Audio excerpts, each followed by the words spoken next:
En primer lugar, concluyen que hasta el 30% de los resultados de un equipo se explican por la diferencia del clima de compromiso.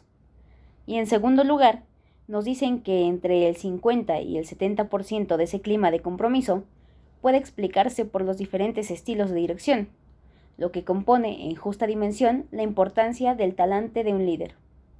De ese 30% es de lo que pretenden hablar este libro, utilizando la fuerza y el atractivo del deporte, muy especialmente del fútbol, devenido en las últimas décadas en la religión laica, que nos anticipó Manuel Vázquez Montalbán.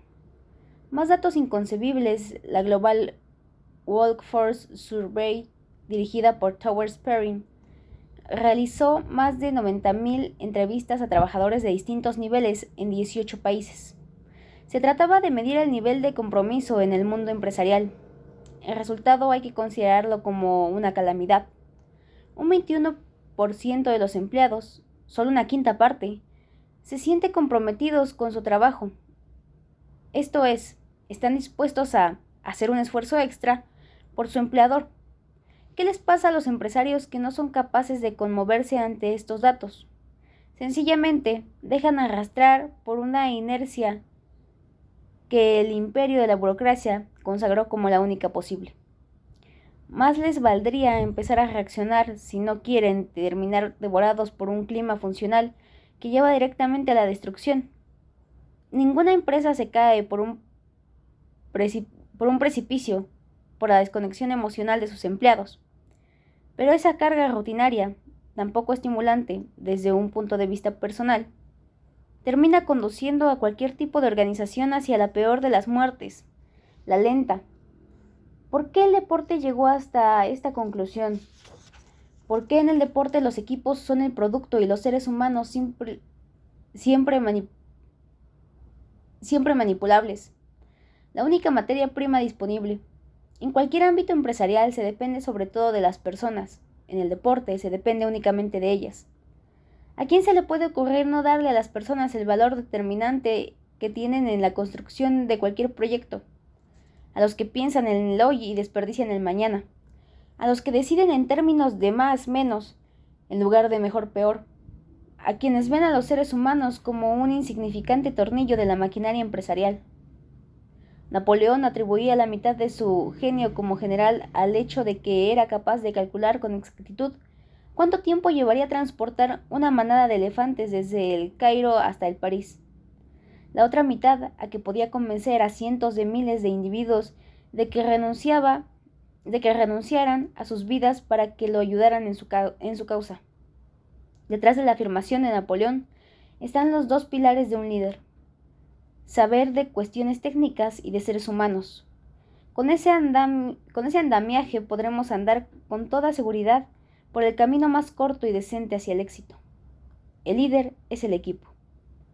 El fútbol es un mundo de grandes impactos emocionales en el que habitan los héroes de estos tiempos. Un mundo de tensiones primitivas que ponen a prueba miedos que buscan consuelo en ritos, supersticiones o sencillamente en compañeros. Un mundo de modernas presiones mediáticas, donde los periodistas multiplican los conflictos, estirándolos como si fueran de goma. Un mundo en el que conviene estar preparado para la catástrofe emocional que acompaña toda derrota, y a las no menos trágicas consecuencias que resulta de toda victoria. La inseguridad que propone el fracaso o la vanidad que sigue el triunfo. ¿Qué destruye más la confianza? ¿Qué entraña más peligro? Depende del grupo, depende del líder. Luis Aragonés, que puso las condiciones tácticas y emocionales para hacer de la selección española La Roca un equipo campeón, suele decir que el primero que hubo que desterrar fueron los egos. Ya tenemos una pista.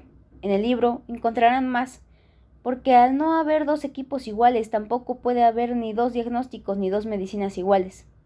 En esa sociedad en miniatura que habita en los vestuarios de cualquier equipo de fútbol está representada la humanidad. En esa intimidad, un alfabeto secreto va tejiendo afinidades que, en el mejor de los casos, producen un orgullo bien entendido, una firme solidaridad que se hace equipo en el campo. Si eso ocurre, descubriremos una seguridad individual que animará al atrevimiento y terminará por producir un vínculo con el entorno que envolverá de confianza a los jugadores. Hay muchos términos claves que este libro irá desvelando a lo largo de sus páginas, pero pocas serán más importantes que la palabra confianza, porque cuanto mayor es la confianza, menor es el miedo. Los entrenadores han ido conquistando cada vez más espacio en la estructura de poder de los grandes clubes, porque gobiernan sobre jugadores que la sociedad ha entronizado como mitos, porque la opinión pública necesita individualizar el éxito y el fracaso, y porque suelen ser figuras carismáticas con todas las características del superviviente.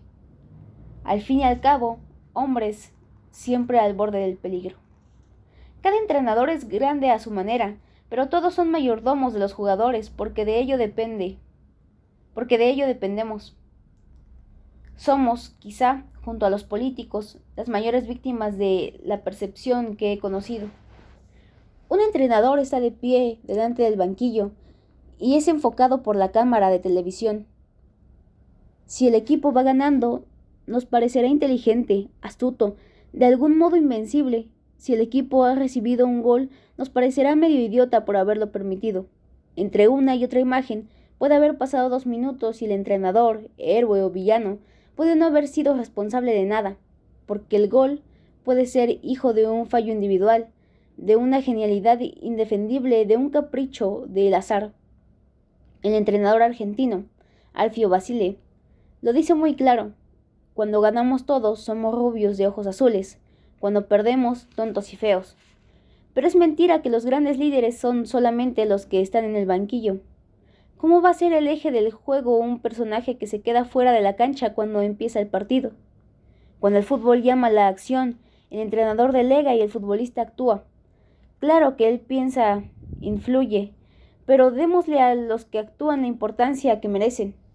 Cada jugador tiene una poderosa influencia en el desarrollo del partido, pero también en la conformación del grupo. Cuando la convivencia se hace invencible para el gran público, el futbolista tiene una enorme responsabilidad en la consolidación moral de un equipo. Si todo debe sustentarse en las normas y en la disciplina, es porque ese equipo merece un dictador. Todos los componentes de un club tienen una responsabilidad con el equipo, en su conformación o en su destrucción. Basta de considerar a los jugadores o a los trabajadores en general como fichas de un tablero. Todos ellos sienten y padecen, fortalecen o debilitan el rendimiento del equipo con su destreza técnica, su inteligencia táctica o su resistencia a la derrota. Todos en distinta proporción son responsables del resultado final, el deporte como escuela. Pero la pregunta es, ¿qué hacen los líderes deportivos para crear un clima emocional positivo en cada partido? ¿En qué se diferencian unos de otros? ¿Por qué saben escapar de la rutina? Si tuviera que dar un primer consejo general, lo haría a partir de una experiencia interesante. En 1995 colaboré en un libro que titulamos Liderazgo. Para completar la reflexión, convocamos a un buen número de grandes empresarios y entrenadores de éxito a los que sometimos a una batería de preguntas. La idea era encontrar un común denominador que permitiera dar con una fórmula infalible. La experiencia nos llevó directamente a la desesperación. Entre aquellos personajes no existía ningún punto en común. Peor aún, algunos tenían cualidades opuestas y sin embargo habían llegado al mismo lugar, el éxito. Ya había abandonado toda esperanza de alcanzar una conclusión cuando descubrí que aquello que los igualaba era la autenticidad. Ninguno impostaba la personalidad, sino que lideraban desde una profunda convicción, desde una seguridad casi enfermiza en su patrón de mando.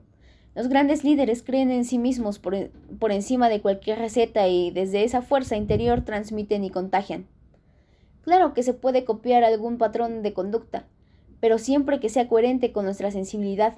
De lo contrario, hay que aplicar la magnífica frase de Spencer Tracy: actuar está muy bien, siempre que no te pillen haciéndolo.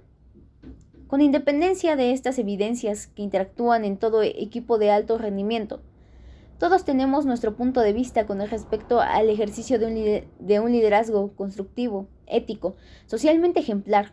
Yo también.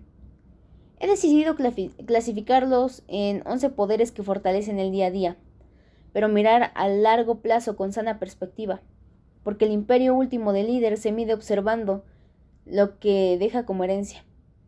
Allí es donde se comprueba si su influencia fue constructiva o destructiva, si es Mandela o es Attila. Como si se tratara de una alienación de fútbol, me sentaré en esos 11 poderes y en su influencia para poner al nombre en acción, dignificándolo. No ignoro que se puede llegar a ser competitivo apelando a artimañas que movilicen las más bajas pasiones. Para eso se necesitan líderes con una cierta disociación moral, personajes que tratan de disolver la razón agitando los sentimientos y de juzgar con la peligrosa lucha maniquea entre el bien y el mal. Existen en el deporte, que tiene una indiscutible naturaleza sectaria, y también en el más frío mundo de la empresa. Pero esas recetas no las encontrarán aquí, porque sencillamente las detesto. No hay obra que merezca la pena si su base de sustentación se construye sobre la infelicidad, el miedo o la denigración de las personas. Estas reflexiones solo aspiran a poner en valor la normalidad y el sentido común para extraer lo mejor del ser humano. Pep Guardiola lo dijo haciendo una conferencia que impartió en Buenos Aires, antes de hacerse cargo del Bayern Múnich. El líder es aquel que hace mejor al otro. Efectivamente, el líder que a mí me interesa es una persona que influye sobre más personas para construir una sociedad mejor. Si la ecuación lleva a un resultado distinto, es lícito ponerlo todo en cuestión. Aquí les dejo los 11 poderes que me parecen relevantes. Utilizo el fútbol para recrearlos porque es el medio en el que crecí, porque su protagonismo actual convierte a sus mejores actores en contraseñas universales, y porque lo considero un excelente vehículo para llevar al hombre hasta las más altas aspiraciones y los más bajos anhelos. 1.